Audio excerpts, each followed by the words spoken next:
లూకా సువార్తలో 22వ అధ్యాయము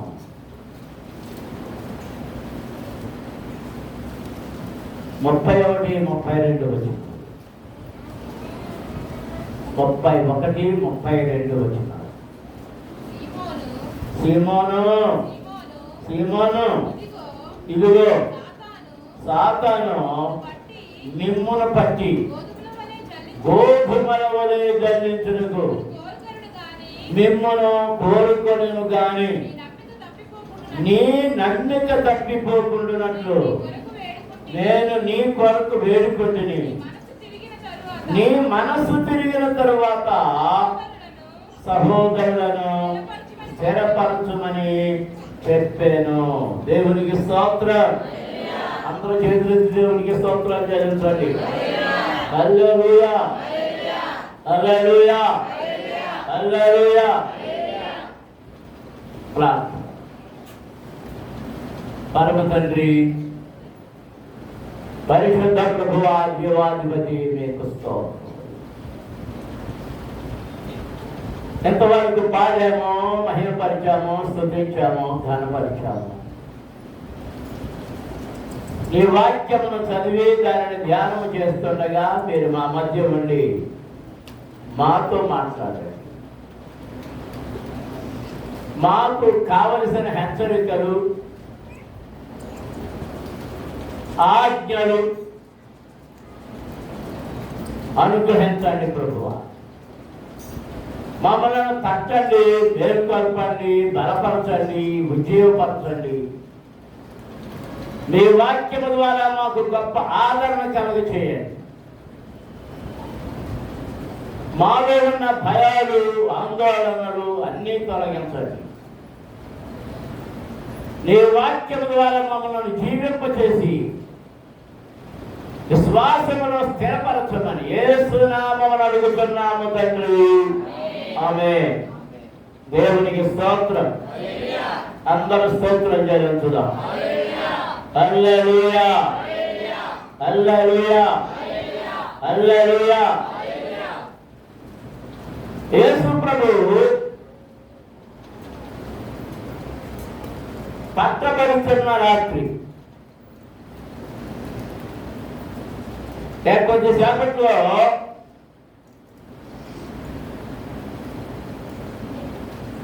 రామారాణి వారు వచ్చి వారు తీసుకురావడానికి వెళ్ళాడు.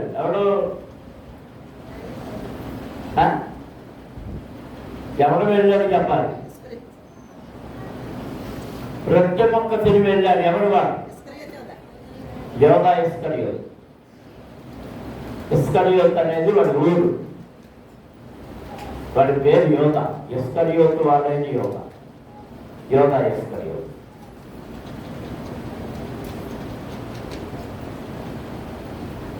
వాడు యేసు ప్రభువుకి మరి ఆయన తల్లికి బంధువు, యోసేపుకు బంధువు, మరియకు బంధువు, యోసేపుకు బంధువు, ఆ కుటుంబానికి బంధువు. ఆయన చేత ఆయనతో చేరాడు. ఆయన కూడా ఉండేవాడు. ఆయనకు బంధువు కదా అని వాళ్ళందరూ పెత్తనం, ఫైనాన్షియల్ మ్యాటర్స్ అన్నీ ఆయనకి అని చెప్పాడు. మరి ఫైనాన్షియల్ మ్యాటర్స్ అన్నీ అప్పచెప్పినప్పుడు మెరుగు ఏం చేస్తున్నాడంటే అందులో నొక్కులు ప్రారంభించాడు. ఎంతో కొంత వెనకేసుకోవాలి కదా. చేస్తున్న దాంట్లో ఎంతో కొంత వెనకేసుకోవాలి. ఇప్పుడు మేస్త్రీలు ఎలా ఉన్నారో నాకు తెలియదు కానీ పూర్వకాలం మేస్త్రీలు, ఆడ మేస్త్రీలైనా మగ మేస్త్రీలైనా, బంటాలు వెళ్ళినా, ఏదులు వెళ్ళినా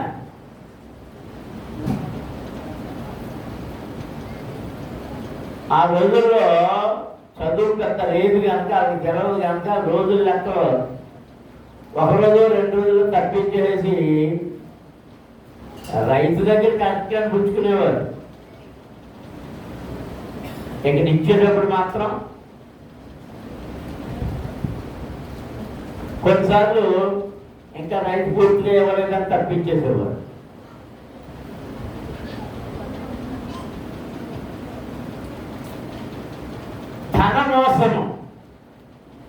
మోసం ఇది? ధన మోసం. ఈ ధన మోసంలో ఇక దేవుడన్నా భయం లేదు, ఎవరన్నా భయం లేదు. ఈ మా ఇంట్లో చెప్పకూడదు. అయోధ్య రామాలయం కడతామని 1400 కోట్లు దోచేసుకున్నారు కేసీఆర్ గారు. ఇప్పుడు ఎంతో బంగారం పోయిందంట, బెండ్ పోయిందంట, వాళ్ళకి వచ్చే పనులన్నీ పోయినాయి అంట, చందా మీద పడుతుందంట. అదే కాకుండా తిరుపతిలో హుండీల్లో కూడా పోతున్నాయి. ఇంకా రకరకాల దేవాలయాలు ఉన్నాయి, పెద్ద పెద్ద దేవాలయాలు. అక్కడ రాబడి ఎక్కువ వస్తుంది, అక్కడ దొంగతనం లేదు. సీసీ కెమెరాలు పెట్టారుగా, సీసీ కెమెరాలకు అడ్డంగా నిలబడి ఇది దాచేస్తున్నారంట. ఏ మోసం ఇది? ధన మోసం. భక్తులే ధన మోసం, శిష్యులే ధన మోసం. 12 మందిలో ఒకడు ప్రధానుడిగా ఉన్నాడు, క్యాషియర్, ట్రెజరర్, ఏమని పేర్లు అంటారు. ఏ సంఘానికైనా మీ డాక్టర్ సంఘానికి ఉంటారా? ఉంటారా? అందరూ ఉంటారు, ఉంటారా? మాట్లాడతారు లేదు.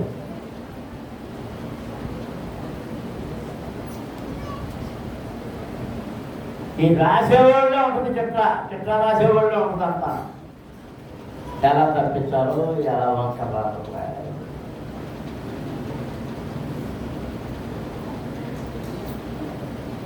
మన సహోదరుడు ఆయన ఈ బంకా జాతర రాసేవాడి వరకు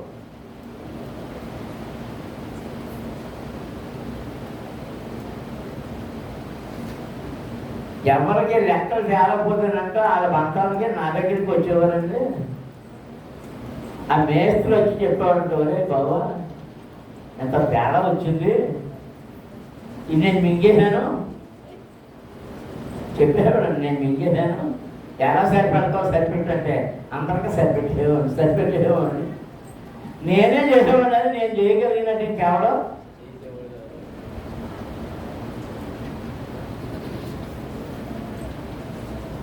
ఏ మోసం ఇది? ధన మోసం.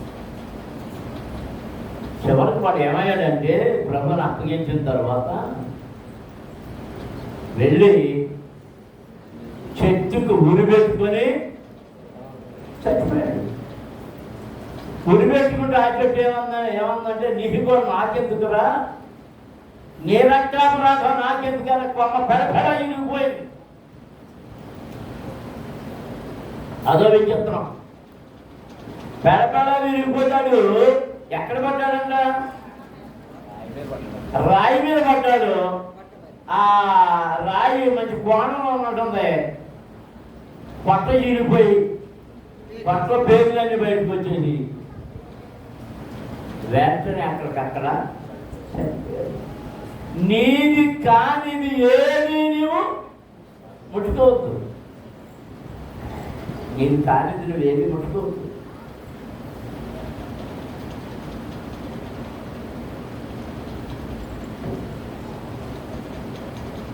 మా చిన్నప్పుడు ఏం చెప్పేవారంటే పెద్దోళ్ళు పరాయి సొమ్ము పాము వంటిది.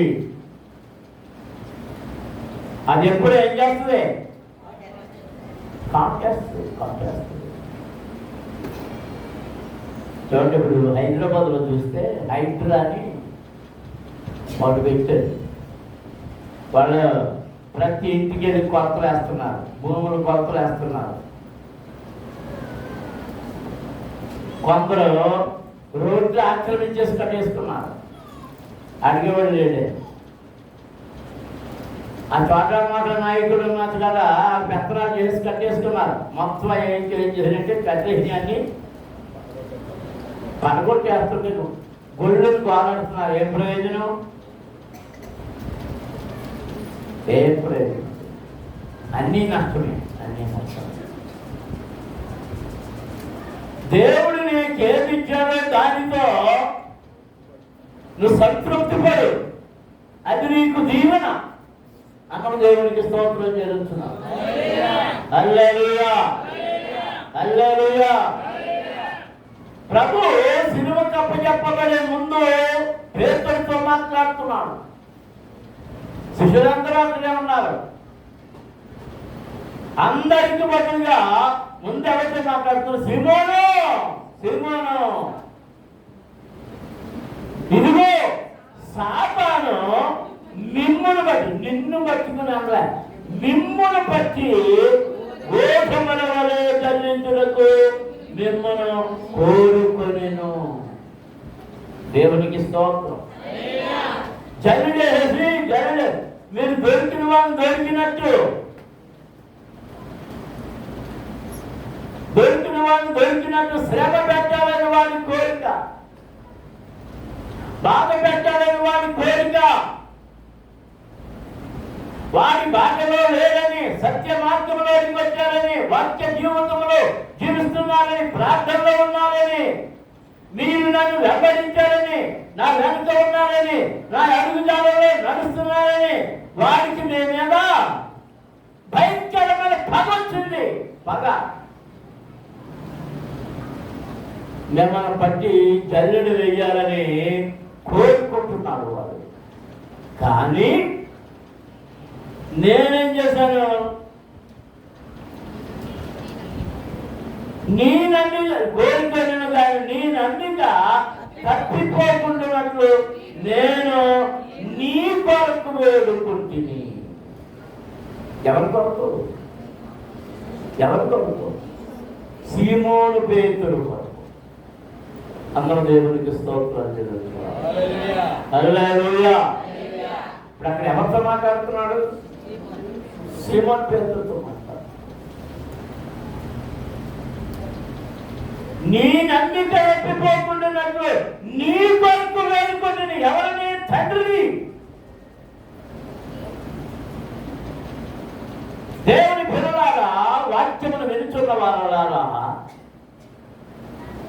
నీ కొరకు శ్రమ పడిన ప్రభు, నీ కొరకు రక్తమును చాచిన ప్రభు, నీ కొరకు కొట్టబడిన ప్రభు, నీ కొరకు శిలువలో వేలాడిన ప్రభు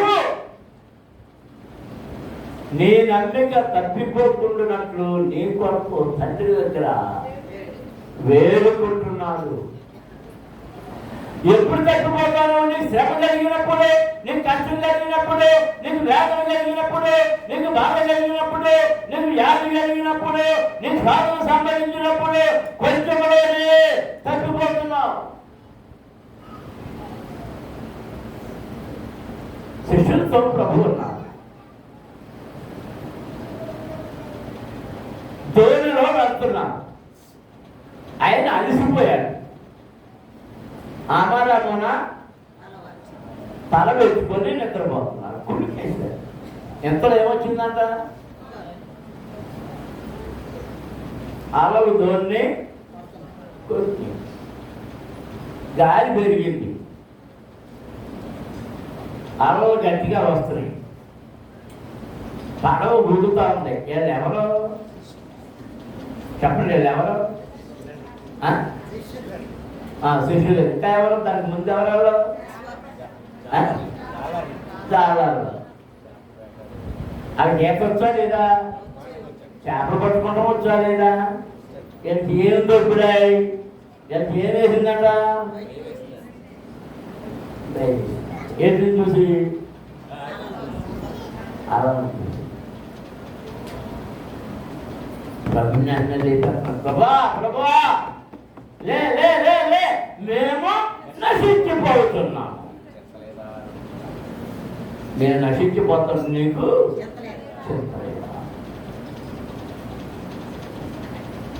ఆయన లేచి ఎవరిని గద్దించాడు? సముద్రాన్ని, గాలిని గద్దించగానే అవి నిమ్మలమైపోయాయి. ఇలా ఆశ్చర్యపడుతున్నారు. అప్పుడు ఏమన్నా అడిగినా అల్ప విశ్వాసులారా, ఎందుకు భయపడుతుంది?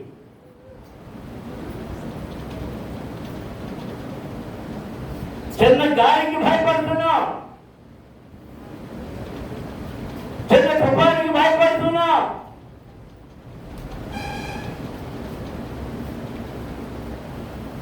చిన్న చిన్న శ్రమలకు భయపడుతున్నాం, చిన్న చిన్న స్వార్థాలకు భయపడుతున్నాం. ఇరుగు పొరుగుల వల్ల భయం. శుభ్రంగా నెలలు లాగించేస్తున్నట్టు నేను దాన్ని చూస్తున్నాను. ఏం చెప్తామని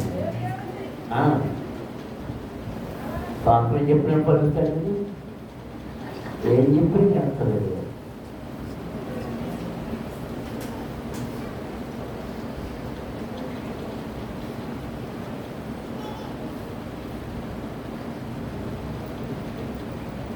నామ కొట్టబడుతుంది, నీ నామం కొట్టబడుతుంది.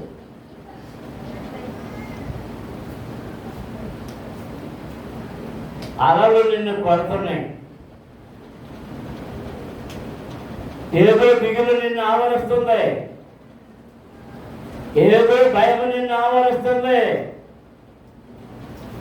అది పిల్లల వలన భయమా, దిగులా? ఆరోగ్యమునకు వచ్చిన దిగులా? ఆహారమునకు వచ్చిన దిగులా?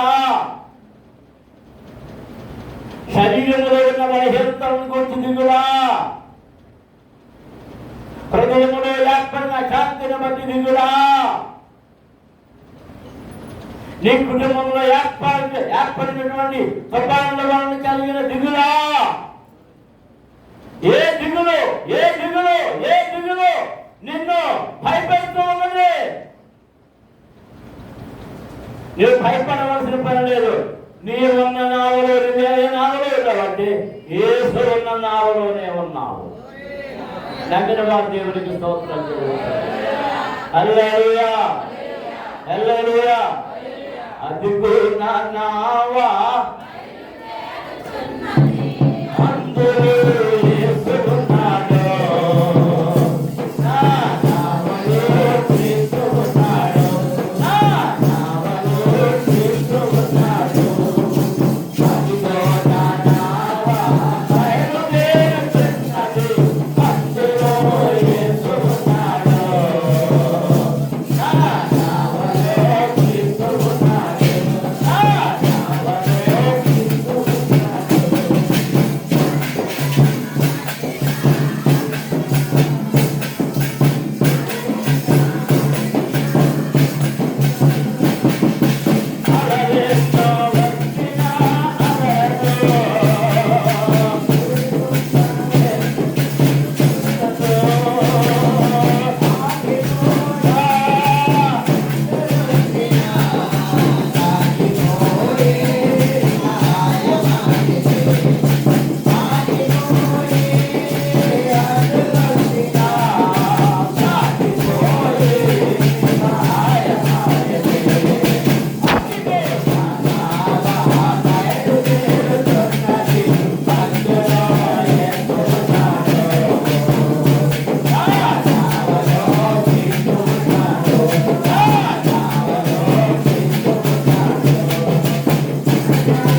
యేసయ్య ఉన్న నావలోనే ప్రయాణించు.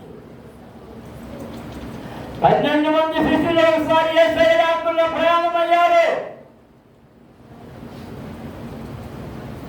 అప్పుడు తుఫాను ఎదురవ్వలేదు, ఏమీ ఎదురవ్వలే. ఓ కబుర్లు ఆడుకుంటూ పోతున్నారు. అబద్ధానికి వెళ్ళిపోవాలి. అర్ధరాత్రి దాటింది అంటే సాయంత్రం బయలుదేరి ప్రయాణం ప్రారంభిస్తే ఆ దానికి వెళ్ళేటప్పటికి తెల్లారేదన్నమాట. అర్ధరాత్రి దాటింది. ఈ కబుర్లో ఉన్నారు. మరి ఎందుకు కబుర్లో ఉన్నారో ఈ వేస్తా తెట్లేస్తా వంతుల వారీగా తెట్లేస్తున్నారు.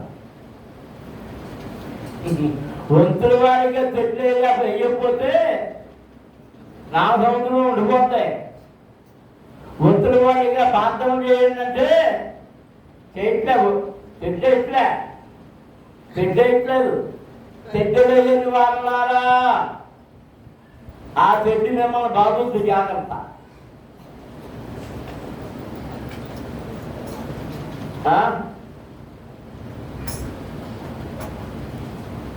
సరిగ్గా అర్ధరాత్రి దాటిన తర్వాత ఆ దగ్గర ఏమీ లేదు, దీపానికి ఏమీ లేవు. సడన్ గా ఒకడు అంటున్నాడు, అదేంటి భూకం ఉంది, జలభూతం, ఆకాశభూతం, ఏదో నీళ్ళ మీద నడుచుకుంటా వచ్చేస్తుంది అని కలవర పడిపోయారు.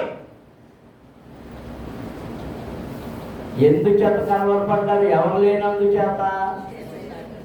కానీ వచ్చింది ఎవరు? ఆయనను చూసి వారిని ఆదుకోవడానికి, వారితో ఉండడానికి ఆయన వస్తుంటే ఆయన చూసి తెలుసుకున్నారు.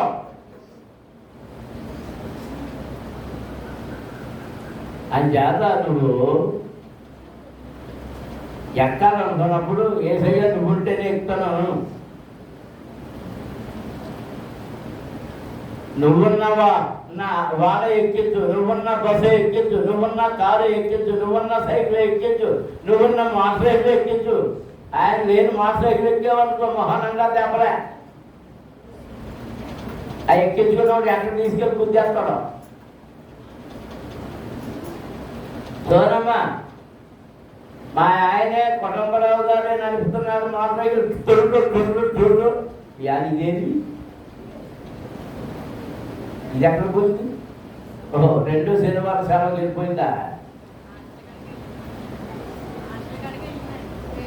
ఎవరు? ఓహో, దర్శించడానికి.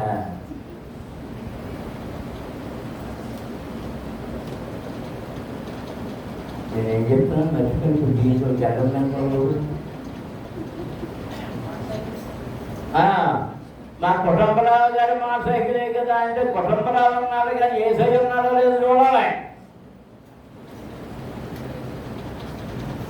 లేకపోతే టైర్ వెళ్ళిపోతాం, చక్రం ఊడిపోతాం, అది ఉన్నట్టుండి పక్కకి వెళ్ళిపోతాం, దాన్ని ఎవరైనా మీదకి వచ్చేస్తాడో. ఇవన్నీ ఎప్పుడు జరుగుతాయి?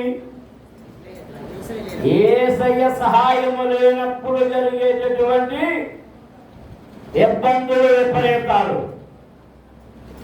కనుక నీవు ప్రయాణించేటప్పుడు రోడ్డు మీద ప్రయాణించినా, నడిచినా, రోడ్డు దిగి నడుస్తున్నా నీతో ఎవరు ఉండాలి? యేసయ్య ఉండాలి. నాతో ఉండు ప్రభువా, నాతో ఉండు ప్రభువా, నాతో ఉండు ప్రభువా, నాతో నడువు నాయనా, నా కూడా ఉండు నాయనా, నా కూడా ఉండు నాయనా అని నువ్వు అడుగుతూనే ఉండాలి. అప్పుడు నువ్వు ఎక్కడికి వెళ్ళినా జయమే. ఎందుకంటే ఆయన ఉన్నాడు కనుక అపజయం నీ దగ్గరికి రాదు. సీమోను, నీ నమ్మిక తప్పిపోకుండానట్లు, నీ విశ్వాసం పాడైపోకుండానట్లు, నీవు నాయనను చూపిస్తున్నటువంటి ఆ ప్రేమ జరిగిపోకుండా ఉండే నిమిత్తము నేను నీ కొరకు ప్రత్యేకముగా వేడుకొంటిని. దేవునికి స్తోత్రం. అందరూ స్తోత్రం చెల్లించుదాం. హల్లెలూయా, హల్లెలూయా. మనకు పేతురులోని తొందరపాటు దుడుకు స్వభావమే కనబడుతుంది, కానీ దేవునికి ఏం కనబడుతుందండి? దేవుని మీద అతనికి ఉన్న ప్రేమ, అతనికి ఉన్న అపేక్ష, అతనికి ఉన్నటువంటి ఆ గొప్ప విశ్వాసము పేతురులో కనబడుతుంది. నీలో విశ్వాసం దేవునికి కనబడాలి, ప్రేమ కనబడాలి, నమ్మకత్వం కనబడాలి, భయం కనబడాలి, భక్తి కనబడాలి. దేవునికి స్తోత్రం.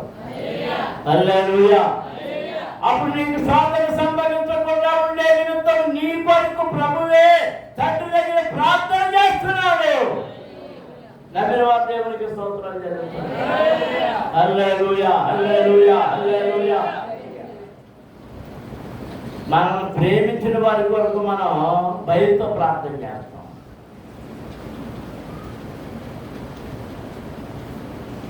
నేను ప్రార్థించే ప్రతి సమయంలో నా మనవల కోసం ప్రార్థిస్తున్నాను. మిగిలిన మనవలు పెద్దోళ్ళు అయిపోయినప్పటికీ వాళ్ళందరి కోసం ప్రార్థన చేస్తున్నాను, కానీ వాళ్ళకంటే ఎక్కువ ఇప్పుడు ప్రార్థన ఎవరి కోసం చేస్తున్నానంటే, అది తుమ్మినా బయలుదేరుతుంది, తగ్గినా బయలుదేరుతుంది. ప్రభు ఆయన స్వస్థపరచు, స్వస్థపరచు, స్వస్థపరచు, నీ సేవకుడు, నీ సేవకుడు, నీ సేవకుడు అని. అంటే మనం ఎవరినైతే ప్రేమిస్తామో వారి కొరకు దేవుని దగ్గర విజ్ఞాపన చేస్తుంటాం. మనలను ప్రేమించిన ప్రభువు మన కొరకు మన విశ్వాసం పోగొట్టకుండా ఉండినట్లుగా తండ్రి దగ్గర విజ్ఞాపన చేస్తూ ఉన్నాడు. అందరూ స్తోత్రం చెల్లించండి. హల్లెలూయా, హల్లెలూయా. ఇక్కడ మనం నీ మనసు తిరిగిన తరువాత, నేను నీ కొరకు వేడుకుంటుని, నీ మనసు తిరిగిన తరువాత నీ సహోదరులను స్థిరపరచమని చెప్పాను. దేవునికి స్తోత్రం. ఇది ముఖ్యమైన అంశం. నీ మనసు తిరిగిన తరువాత నీ సహోదరులను స్థిరపరచు. అతని మనసు తిరగాలని ప్రభుకు తెలుసు. వెంటనే అన్నట్టు తొందర కదా, ప్రభువా మరణం కూడా నిన్ను నన్ను అన్నాడు. ఊరే పిచ్చోడా, కాసేపట్లోనే కోడి కుయ్యక ముందే నువ్వు ఏమని చెప్తావు తెలుసా? మన కథలన్నీ ఎరిగినవాడు, మనం ఏం చేయబోతున్నామో ఎరిగినవాడు, నువ్వు ప్రార్థన అయిపోయి ఎక్కడికి వెళ్తావో ఎరిగినవాడు, ఎక్కడ కూర్చుంటావో ఎరిగినవాడు, సంతలో ఏం కొనబోతున్నావో ఎరిగినవాడు, 10 మాసం పోగు దొరుకుద్దా లేదా అని చూస్తున్నావు అని ఎరిగినవాడు.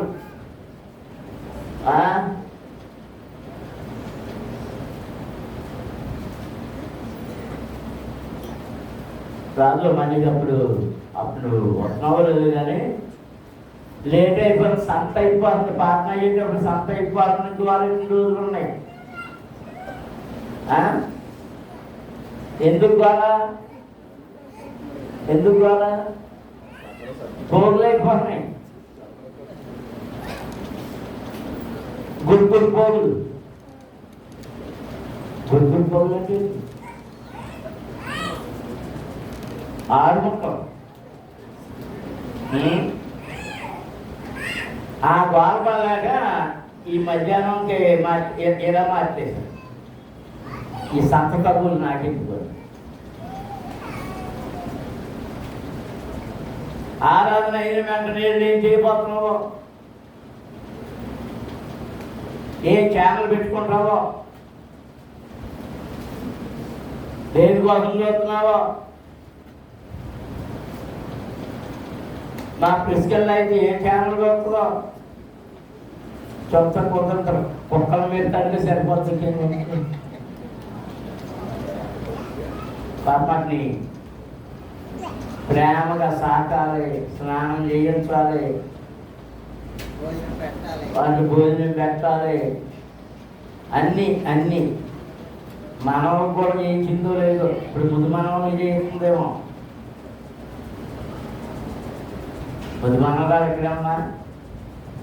ఇప్పుడు 2 సేవలు అన్నమాట. కుక్క సేవ, ముందు మానవుడు సేవ. నువ్వు ఎంత బంగారు ఎంత మంచి సేవ పొందుతున్నావు. మీ అమ్మకి లేదా భాగ్యం పాపం, మీ అమ్మ దేవుని సేవ చేయి.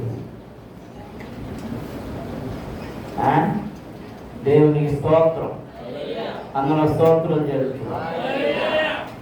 ఆయనను ప్రేమించు వారి కొరకు తండ్రి దగ్గర ఆయన మొరబెడుతున్నాడు, వేడుకుంటున్నాడు. నీ విశ్వాసములో నుండి నీవు పడిపోకుండా ఉండాలని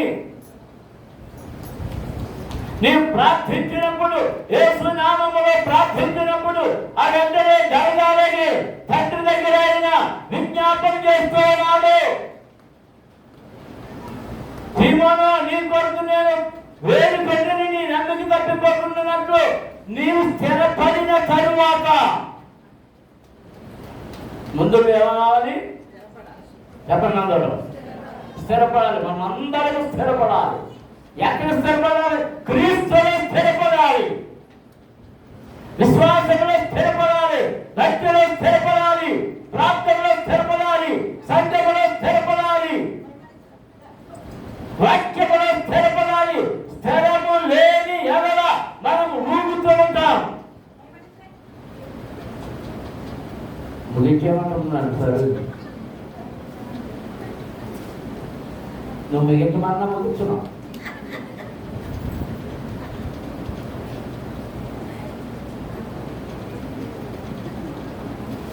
స్థిరపడు. నీ చెవంతా దేవుని వాక్యం మీద ఉండాలి, నీ మనసు అంతా దేవుని వాక్యం మీద ఉండాలి, నీ హృదయం అంతా దేవుని మీద ఉండాలి, నీ కన్నులు దేవుని వైపే చూడాలి, యేసయ్య వైపు చూస్తూ సాగిపోవాలి, క్రీస్తు వైపు చూస్తూ సాగాలి. ఎదురు దెబ్బలు తగిలినా, నిందలు ఎదురైనా, శోధనలు ఎదురైనా, కష్టాలు ఎదురైనా, ఏది ఎదురైనా, కరువు ఎదురైనా, రోగాలు ఎదురైనా ఎవరి వైపు చూస్తే వెళ్ళాలి? దేవునికి స్తోత్రం. స్థిరత్వం అని, స్థిరత్వం. కోరిన వర్షం కురుస్తున్నా, ఆరాధనకు రావడానికి నీకు వర్షం ఆటంకంగా ఉండకూడదు. ఆఫ్రికా దేశంలో, ఫిలిప్పైన్స్ దేశంలో భయంకరమైన వర్షం వచ్చి వాళ్ళకి మంచి మంచి మందిరాలు ఏమి లేవు, చిన్న చిన్న పాకలు. ఆ పాకల్లోకి నీళ్లు వచ్చేస్తే ఆ నీళ్ళలో నిలబడి ఆరాధన జరిగిస్తున్నారు. నిలబడి. అదే మనమైతే నీళ్లు చూడగానే ఏం చేస్తాం? అక్కడి నుంచే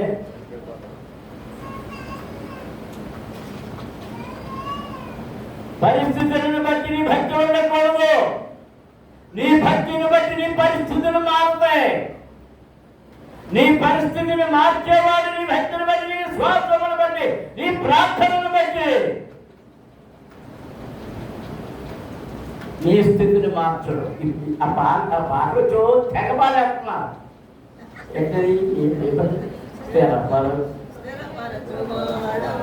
తెగబాలేస్తున్నారు కదా. ఆయన తినపడుతూ నువ్వేం చేస్తావు? తిమ్మక్కలా కూర్చుంటున్నావు, తినేసి అలా కూర్చుంటూ అలా తినపడుతున్నాడు. ఎక్కడ రుబ్బులుగా కూర్చున్నట్టు పోతున్నా. విశ్వాసంలో స్థిరపడతాం, ప్రార్థనలో స్థిరపడతాం, వాక్యంలో స్థిరపడతాం, భక్తిలో స్థిరపడతాం. దేవునికి స్తోత్రం. నీవు స్థిరపడిన తరువాత, నీ మనసు తిరిగిన తరువాత నీ సహోదరులను స్థిరపరచుము. నీ మనసు తిరిగిన తర్వాత ముందు నువ్వు స్థిరపడి నీ సహోదరులను స్థిరపరచుము. దేవునికి స్తోత్రం. ముందు నేను స్థిరపడి నీ చుట్టుప్రక్కల ఉన్న వారిని అందరినీ ఏం చేయాలి? స్థిరపరచాలి. సంఘములో ఉన్న వారందరినీ స్థిరపరచాలి. విశ్వాసులందరినీ స్థిరపరచాలి. దేవునికి స్తోత్రం. అందరూ స్తోత్రం చెల్లించుదా. హల్లెలూయా. హెచ్చరికలతో స్థిరపరచాలి, వాక్యంతో స్థిరపరచాలి, ప్రార్థనతో స్థిరపరచాలి, ఆదరణకరమైన మాటలతో స్థిరపరచాలి. నీకు ఏది చేతనైతే దానితో భక్తి దేవునికి నీ తోటి వారిని నీ పిల్లలను నడిపించి స్థిరపడదు. దేవునికి స్తోత్రం. 3 మార్లు బొంకేసిన తర్వాత 3వ మారు బొంకగానే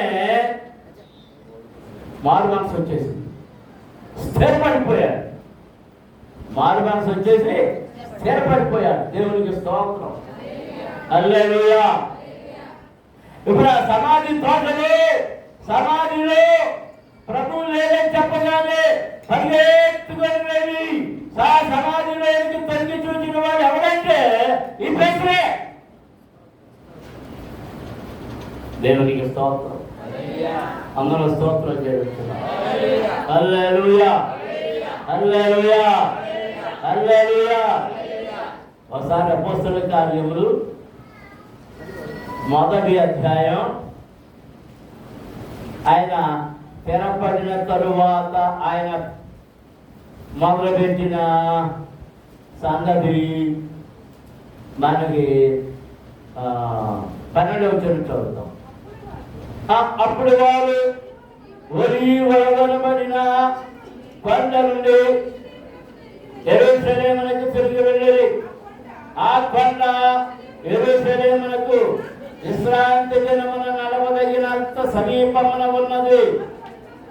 వారు పట్టణములు ప్రవేశించి తాము బస చేయుచున్న మేడగదిలోనికి ఎక్కిపోయి వారెవరనగా పేతురు, యోహాను, యాకోబు, ఆంద్రెయ, ఫిలిప్పు, తోమా, బర్తొలొమయి, మత్తయి, అల్ఫయి కుమారుడు యాకోబు, జెలోతు అనబడిన సీమోను, యాకోబు కుమారుడు యూదా వారు. వీరందరూ వీరితో కూడా కొందరు స్త్రీలను, యేసు తల్లి అయిన మరియలు, ఆయన సహోదరులను ఏక మనసుతో ఎడతెగక ప్రార్థన చేయుచుండిరి. ఆ కాలమందు ఇంచుమించు 120 మంది సహోదరులు కూడి ఉండగా పేతురు వారి మధ్య నిలిచి ఇట్లనెను. దేవునికి స్తోత్రం. అందరం స్తోత్రం చెల్లిస్తున్నాం. హల్లెలూయా, హల్లెలూయా. పేతురు స్థిరపడిపోయాడు. పేతురు స్థిరపడిపోయాడు. కోరిపోయిన తర్వాత మారు మనసు వచ్చేసింది, ఇక ధైర్యం వచ్చేసింది, తిరిగితనం పోయింది. అన్నిగల సమూహంతోనే ఉన్నాడు. 3వ దినాన్ని వారితో కూడా వెళ్ళాడు. ఆ స్త్రీలందరూ వెళ్ళారు. వాడు వచ్చి యేసయ్య కనపడలేదంటే పరిగెత్తుకుని వెళ్ళి సమాధిలోనికి వెళ్ళి చూసి వచ్చాడు. అక్కడి నుంచి వీళ్ళందరినీ మెల్లగా కూడగట్టడం ప్రారంభించాడు. ఆ తర్వాత 40 దినాలు ఏవేవో జరిగినాయి. మధ్యలో పతనమైంది. మళ్ళీ ఆయన లేడు కనుక ఇక నేనేం చేస్తాను, నేను నా చేపలు పట్టుకుంటాను, నా చేపలు నా వలలో విడిచేసిన వలలు తెచ్చుకుంటానంట. వలల కాడికి వెళ్ళిపోయాడు. ఆ వలలు వేసుకుని పడుతున్నారు. రాత్రంతా పెట్టారు, రాత్రంతా పెట్టారు. ఏమి చేపలు కూడా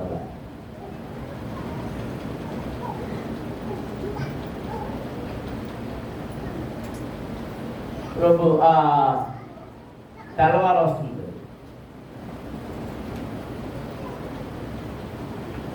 ప్రభు అక్కడికి వెళ్ళి ఏదైనా పిల్లలారా ఏదైనా ఆహారం ఉందా? ఏమీ లేదయ్యా, రాత్రంతా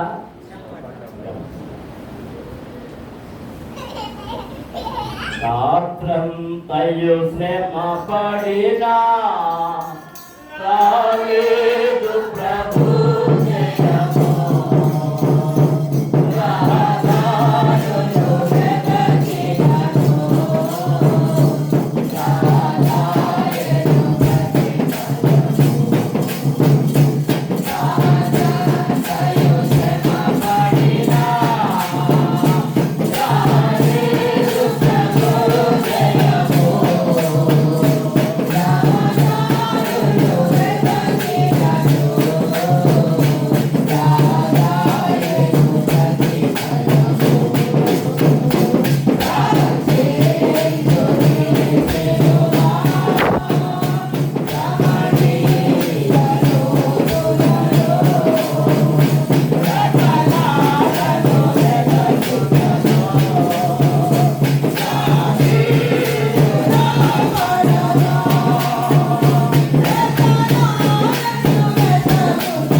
అసలు ఇప్పుడు గుడి పక్కన వేశారు. చెప్పలేనన్ని చేపలట, వల పిగిలిపోయేంత చేపలు.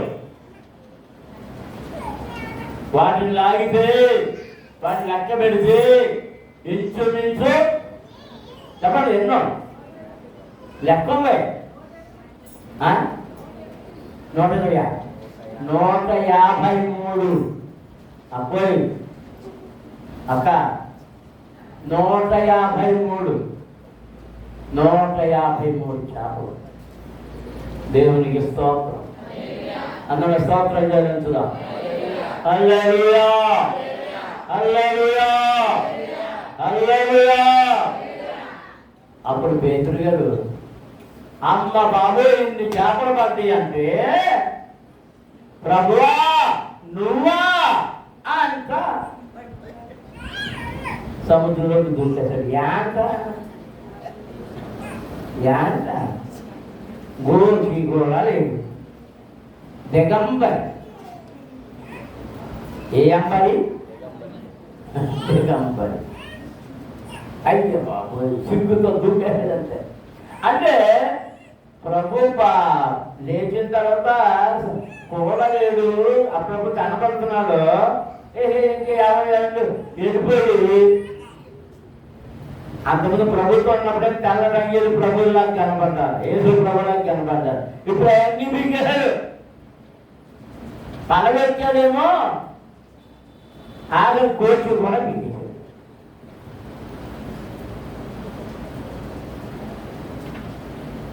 ఇప్పుడు మళ్ళీ రెండోసారి స్థిరపడ్డాడు. రెండోసారి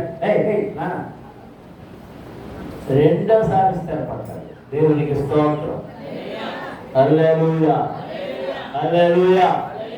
పరలోకానికి అర్హుడైపోయే ముందు ప్రభు తన శిష్యులతో చెప్పాడు, నేను మీ కొరకు ఆదరణకర్తను పంపిస్తాను, అప్పటి వరకు మీరు ఎక్కడ ఉన్నాడు యెరూషలేములో నిలిచి.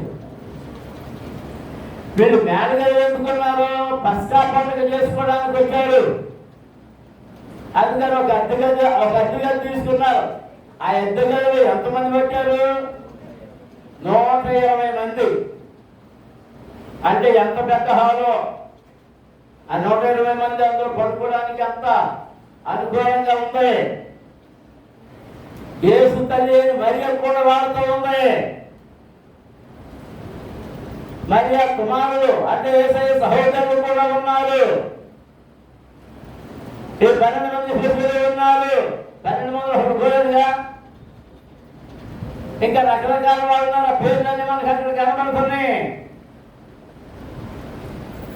10 ఇక్కడ ఆ మేడగదిలో ఉండమన్నారు కదా. ఇది ఇప్పుడు ప్రారంభమైంది పేతురు సేవ. పేతురు సేవ ఇప్పుడు ప్రారంభం. ఆమె వచ్చిన తర్వాత మొదటి ప్రసంగం పేతురు చేస్తూ ఉన్నాడు. అదే మనం ఇక్కడ చదువుతున్న 15వ వచనంలో. ఆ కాలమందు ఇంచుమించు 120 మంది సహోదరులు కూడి ఉండగా పేతురు వారి మధ్య నిలిచి ఇట్లా నేను, సహోదరులారా, యేసును పట్టుకున్న వారికి త్రోవ చూపిన యూదాని గూర్చి పరిశుద్ధాత్మ దానిని ద్వారా పలికిన లేఖనము నెరవేరవలసి ఉండేను. అతడు మనలో ఒకడుగా ఎంచబడిన వాడే ఈ పరిచర్యలో పాల్పొందెను. ప్రసంగం మొదలైతే ఈ ప్రసంగం ఎప్పటి వరకు ఉంది? 22వ వచనం వరకు. అప్పుడు యేసు అని మారు పేరు గల బర్సబ్బ అనబడిన యోసేపు, మత్తీయ అను ఇద్దరిని నిలువబెట్టి ఇట్లని ప్రార్థన చేసిరి. అందరి హృదయములను ఎరిగి ఉన్న ప్రభువా, తన చోటికి పోటీకి యోధా తప్పిపోయి పోగొట్టుకొనిన ఈ పరిచర్యలోను అపొస్తలత్వములోను పాడి పొందులకు వీరిద్దరిలో నీవు ఏర్పరచుకున్న వారి కలుపరచబడిది. అందులో వారు వీరిని గురించి చేతుల మీద మధ్య పేరుట చీటి వచ్చును కనుక అతడు 11 మంది అపోస్తలులతో కూడా లెక్కింపబడెను. దేవునికి స్తోత్రం. ఇప్పుడు యోధాయస్కర్య స్థానంలో ఎవరు వచ్చారు? మత్తయి వచ్చారు. దేవునికి స్తోత్రం. సరే, అక్కడి నుంచి పరిశుద్ధాత్మ కార్యం ప్రారంభమైంది. 2వ అధ్యాయంలో పరిశుద్ధాత్మ కార్యం ప్రారంభమై పరిశుద్ధాత్ముడు వారి మీదకి దిగి వచ్చినప్పుడు వారందరూ అనేక మంది ప్రజలు వచ్చి ఆశ్చర్యపోతున్నప్పుడు ఆ 2వ అధ్యాయం 14 వచ్చిన చూడండి. పరిశుద్ధాత్మకు ముందు ప్రసన్నం చేశాడు. ప్రసన్నం చేసిన తర్వాత కార్యక్రమం చేశారు. ఇప్పుడు పరిశుద్ధాత్మ నింపబడిన తర్వాత మళ్ళా ప్రసంగం మొదలెట్టారు. 2వ అధ్యాయం 14 వచ్చినప్పుడు అయితే పేతురు ఆ భద్రతతో కూడా లేచి నిలచి దగ్గరగా వారితో ఇంట్లో నేను ఏడు మనుషులు సమస్య జరుగుడాలా ఇది నీకు తెలియనుగాక, చెవికి నా మాటలు వినుడి. దేవునికి స్తోత్రం. హల్లెలూయా, హల్లెలూయా, హల్లెలూయా, హల్లెలూయా. అప్పుడు వాక్యం చెప్పడం ప్రారంభించి వాక్యం ముగించగానే అదే అధ్యాయములో చూడండి 40వ వచనం మనం చదువుతుంటే ఇంకా అనేక విధములైన మాటలతో సాక్ష్యం ఇచ్చి మీరు మూర్ఖుల ఇతర వారికి వేరే రక్షణ పొందుడని వారిని హెచ్చరించను. కాబట్టి అతని వాక్యం అంగీకరించిన వారు బాప్తిసం పొందిరి. ఆయన మందు ఇంచుమించు 3000 మంది చేర్చబడి. ఎంతమంది బాప్తిసం పొందారు? ఎవరి ద్వారా? ఎలాంటి పేతురు? పందరపాటి పేతురు, దుందుడికి పేతురు. ఇప్పుడు ఏమైపోయి స్థిరపడిపోయాడు. స్థిరపరచడం ప్రారంభించాడు. మొదటి ప్రసంగం తరువాత అపోస్తలులు కోల్పోయిన స్థానాన్ని ఒక స్థానాన్ని ముందు సమకూర్చాడు. ఆ తర్వాత పరిశుద్ధాత్మతో నింపబడ్డాడు. పరిశుద్ధాత్మతో నింపబడినప్పుడు ప్రజలందరూ వచ్చినప్పుడు వారందరికీ వాక్యం బోధిస్తే ఆ వచ్చిన వారందరిలో ఎన్ని వేల మంది కూడి వచ్చారు. భారతదేశం పొందారు. ఎన్ని వేల మంది కూడి వస్తే 3000 మంది భారతదేశం పొందారు. దేవునికి స్తోత్రం. హల్లెలూయా, హల్లెలూయా. అంతటితో అయిపోలే. 4వ అధ్యాయం మొదటి వచ్చిన చూద్దాం చూడండి.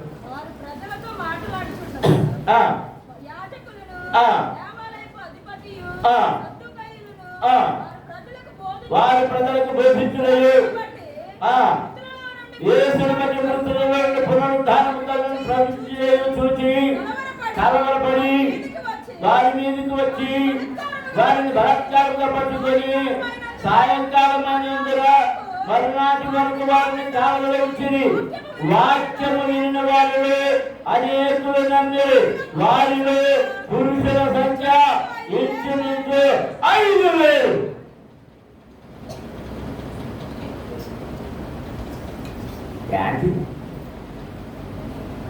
ఉద్యమం చెలరైపోతుంది.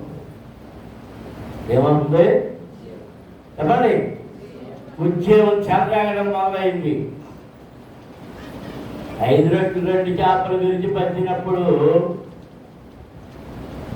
పురుషులను లెక్క పెడితే 5000. ఇప్పుడు ప్రభువుని నమ్మిన వారిని పురుషులను లెక్క పెడితే 5000. అంటే 8,000 మంది వచ్చారు. పేతురు గారి వాక్యం వినడానికి 8,000 మంది వస్తున్నారు. పేతురు ఏమైపోయాడు? అందరిని స్థిరపరచడం ప్రారంభించారు. సంఘమును స్థిరపరచడం ప్రారంభించారు. దేవునికి స్తోత్రం. హల్లెలూయా, హల్లెలూయా. మన 4:13 వారు పేతురు యోహానుల ధైర్యము చూసినప్పుడు వారు విద్య లేని పాపరులను గ్రహించి ఆశ్చర్యపడి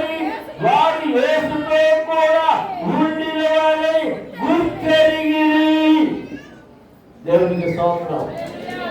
హల్లెలూయా, హల్లెలూయా, హల్లెలూయా. నేను ముగించేస్తాను. ఇలా మనం వాక్యాలు చూసుకుంటూ వెళ్తుంటే పేతురు స్థిరపరిచిన వారు వేలుగా మారిపోయారు. దేవునికి స్తోత్రం. పేతురు గారిని బట్టి ముందు అపోస్తలుని పట్టుకెళ్ళి చెరసాలలో పెట్టారు. ఆ కుంటోని బాగు చేసినందుకు చెరసాలలో పెడితే